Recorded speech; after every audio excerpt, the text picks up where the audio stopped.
Jangan lupa subscribe YouTube channel Metro TV News dan jangan lupa nyalakan notifikasinya.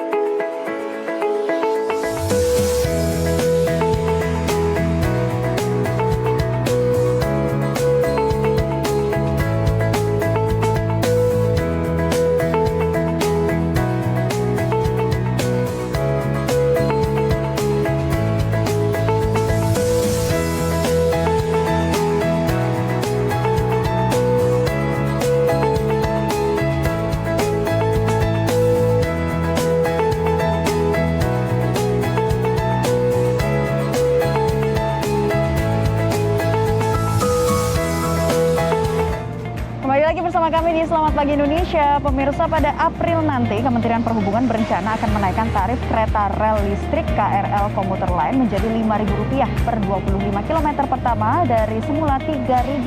Ya, kita lihat informasinya pemirsa, kenaikan ini menjadi yang pertama dalam 6 tahun terakhir tidak ada penyesuaian tarif.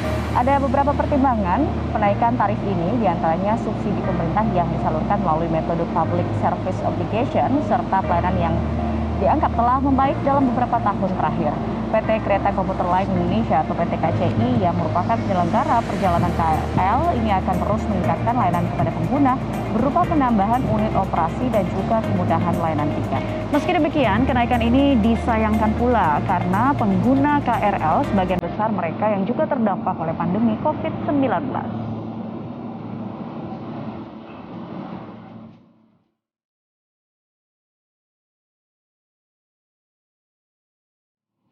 Ya, perbaikan layanan seperti apa lagi yang akan ditingkatkan pihak PT Kereta Komuter Lain Indonesia jika kenaikan tarif KRL diberlakukan pada April nanti? Ya, kita akan tanyakan langsung dengan Vice President Corporate Secretary KAI Komuter, Anda Purba, yang akan diwawancara langsung oleh reporter Aris Setia di Stasiun Kereta Api Manggarai, Jakarta Selatan.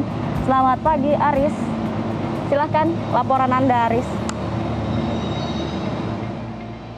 Ya, selamat pagi Naila dan juga Gadis. Memang benar pemerintah melalui Kementerian Perhubungan berencana akan menaikkan tarif kereta rel listrik.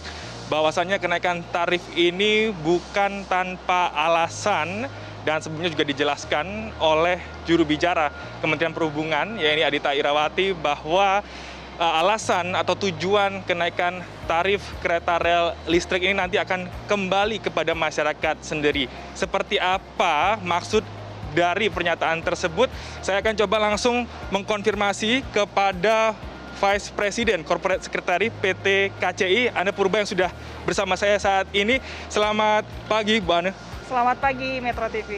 Oke, Bu Ane, ini memang berhembus kencang terkait dengan wacana kenaikan tarif kereta rel listrik yang rencananya mulai diberlakukan April. Benarkah itu, Bu? Memang kemarin kita melakukan FGD ya, dan kita sharing tentang ATP dan WTP. Jadi kemampuan dan kesediaan pengguna jasa komuter lain untuk membayar tarif ya. Nah, dari survei tersebut ada rekomendasi nilai.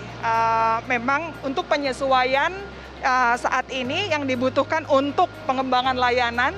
Dan benar tadi yang disampaikan bahwa sebenarnya operasional KRL ini untuk biaya operasionalnya datang dari mana? Datang dari penumpang, kemudian datang dari subsidi pemerintah. Sehingga ini akan kita kembalikan lagi kepada masyarakat pengguna jasa komuter lain. Jadi kemarin kita baru sharing dan ini masih kajian yang dilakukan oleh berbagai lembaga, baik lembaga konsumen seperti YLKI, Litbang, kemudian juga dari Ditjen Perkeretaapian. Itu artinya memang untuk kenaikan tarif kereta rel listrik ini masih dalam pengajian ya, Bu ya. Oke, ini jika kita melihat kondisi saat ini, Bu, di tengah pandemi COVID-19 dengan adanya wacana kenaikan tarif kereta rel listrik ini, apakah nantinya tidak akan begitu menambah beban masyarakat, Bu? Itulah perlunya dikaji. Sebenarnya prediksi penyesuaian tarif ini sudah ada sejak tahun 2019, Mas. Dan untuk survei ATP dan WTP sendiri, ini sebenarnya dilakukan setiap tahun. Kenapa kita lakukan? Supaya kita tahu nih, perkembangan yang kita lakukan 2, 5, 10 tahun ke depan, itu butuh penyesuaian tarif atas kemampuan dan yang lain. Nah, Sejak 2019 ini kami prediksi kenapa?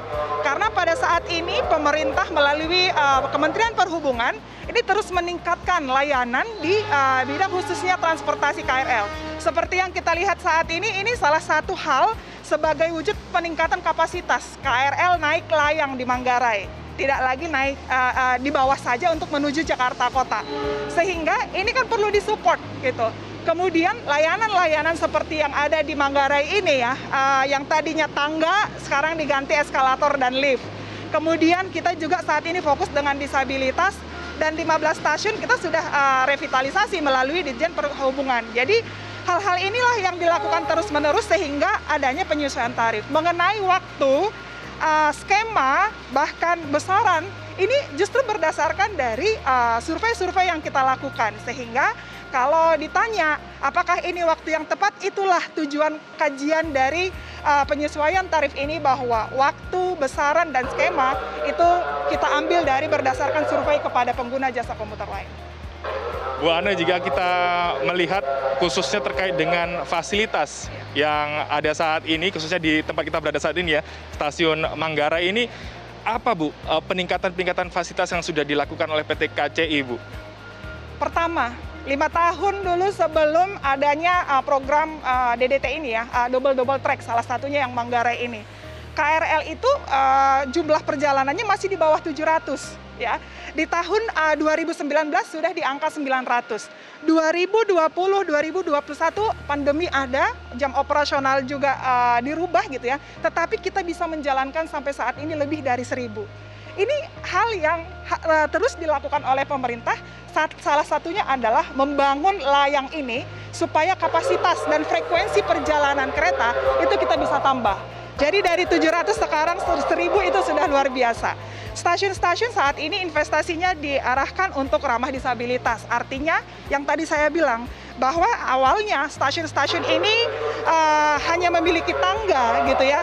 Ini memiliki sekarang eskalator dan lift.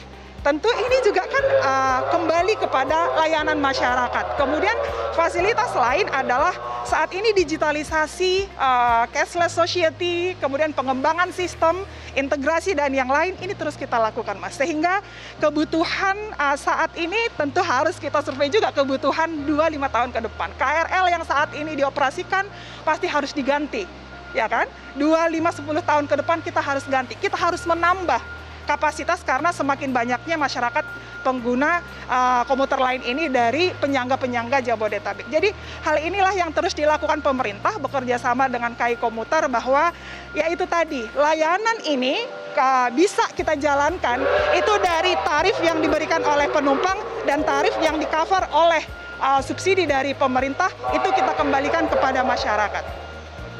Jadi memang sudah banyak sekali ya Bu ya peningkatan fasilitas yang sudah dilakukan oleh PT KCI untuk mendukung layanan operasional dan tentunya untuk melayani masyarakat ini agar lebih nyaman dalam menggunakan kereta rel listrik.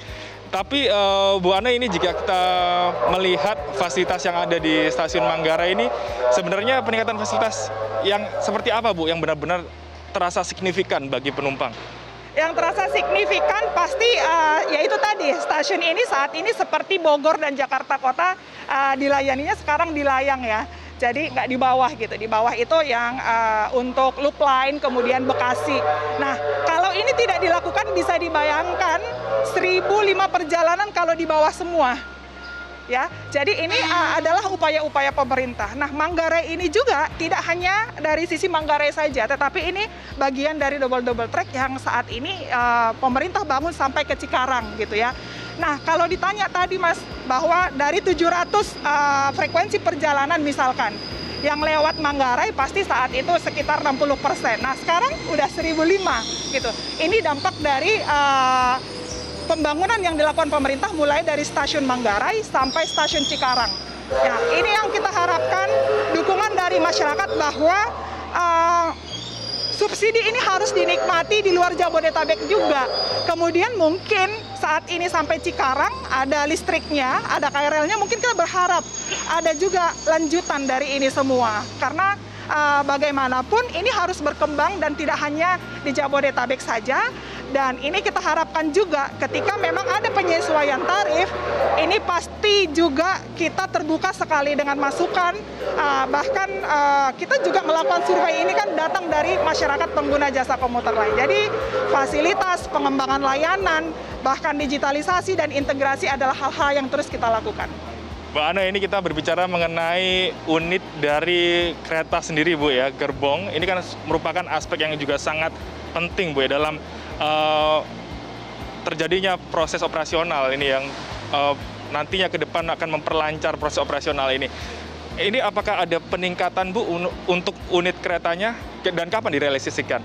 Ya, jadi saat ini kita sudah memiliki 1.150 unit KRL yang dilayani.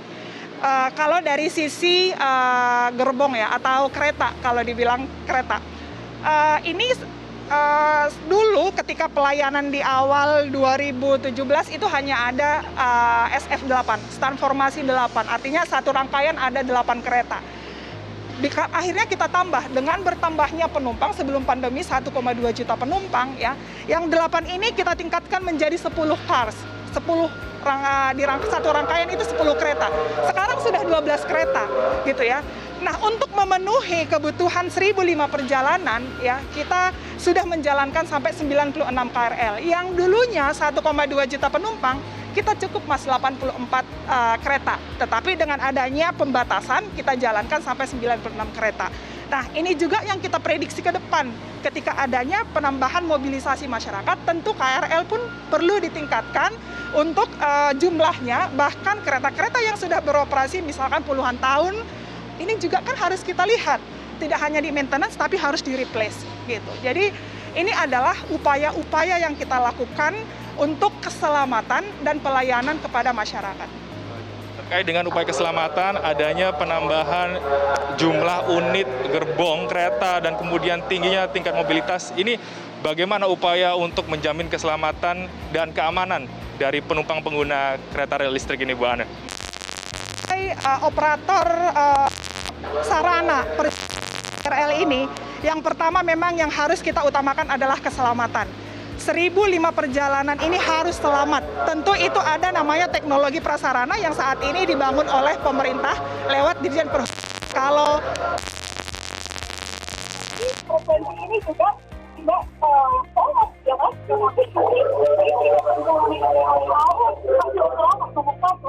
Ini upaya pemerintah membangun jalan, rel, kemudian teknologi yang begitu pasti.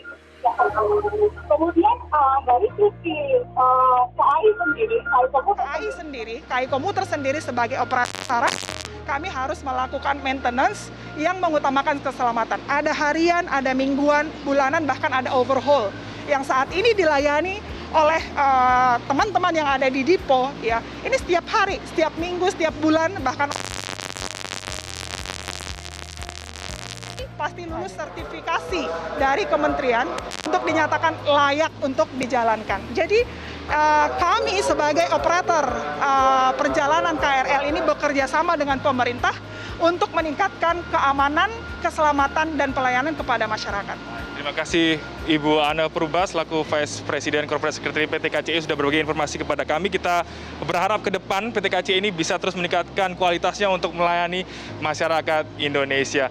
Dan pemirsa, sebagaimana tadi dijelaskan Ibu Ana Purba bahwa sampai saat ini terkait dengan kenaikan tarif kereta rel listrik masih dalam tahap pembicaraan dari pemerintah sendiri, dan tentunya jika kita merujuk kepada peraturan Kementerian Perhubungan nomor 17 tahun 2018 bahwa saat ini tarif kereta rel listrik masih sama, yakni sebesar Rp3.000 per 25 km dan kemudian Rp1.000 untuk setiap 10 km.